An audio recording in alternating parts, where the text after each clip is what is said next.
గారు మా పార్టీకి సంబంధించినటువంటి కీలకమైనటువంటి వ్యక్తి. ఆయన రాజీనామా చేశాడు అనేటువంటిది, అంటే పదవికి రాజకీయాల్లో కొనసాగనన్నాడని రకరకాలైనటువంటివి ఈరోజు సోషల్ మీడియాలో హల్చల్ అవుతున్నాయి. అటువంటి నేపథ్యంలో ఆయనతో మేము మాట్లాడలేదు.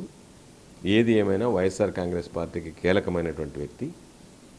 వైఎస్ఆర్ కాంగ్రెస్ పార్టీ ఆవిర్భావం నుంచి వైఎస్ఆర్ కాంగ్రెస్ పార్టీ కోసం కృషి చేసినటువంటి వ్యక్తి. జగన్మోహన్ రెడ్డి గారు ముఖ్యమంత్రి కావాలి అని చెప్పి కలగనటువంటి వ్యక్తి. మరలా జగన్మోహన్ రెడ్డి గారిని ముఖ్యమంత్రి చేయాలి అనేటువంటి ఆలోచనతో పనిచేసేటువంటి వ్యక్తి. తెలుగుదేశం పార్టీ కావచ్చు, ఎల్లో మీడియా కావచ్చు, కొంతమంది స్వార్థపరులు కావచ్చు, అనేక రకాలైనటువంటి కుట్రలు కుతంత్రాలు పన్ని ఆయన మీద కక్ష సాధింపులకు పాల్పడ్డ ఎక్కడా చెలించకుండా వాటన్నిటిని ధైర్యంగా ఎదుర్కోగలిగినటువంటి వాడు. మేమందరం నెల్లూరు పార్లమెంట్ సభ్యులుగా వస్తే నెల్లూరు జిల్లా ఆయన నేతృత్వంలో ఆయన యొక్క ఆలోచన విధానం, కష్టపడేటువంటి మనస్తత్వం మరింత అభివృద్ధి చెందుతుంది అని చెప్పి ఆశించాం.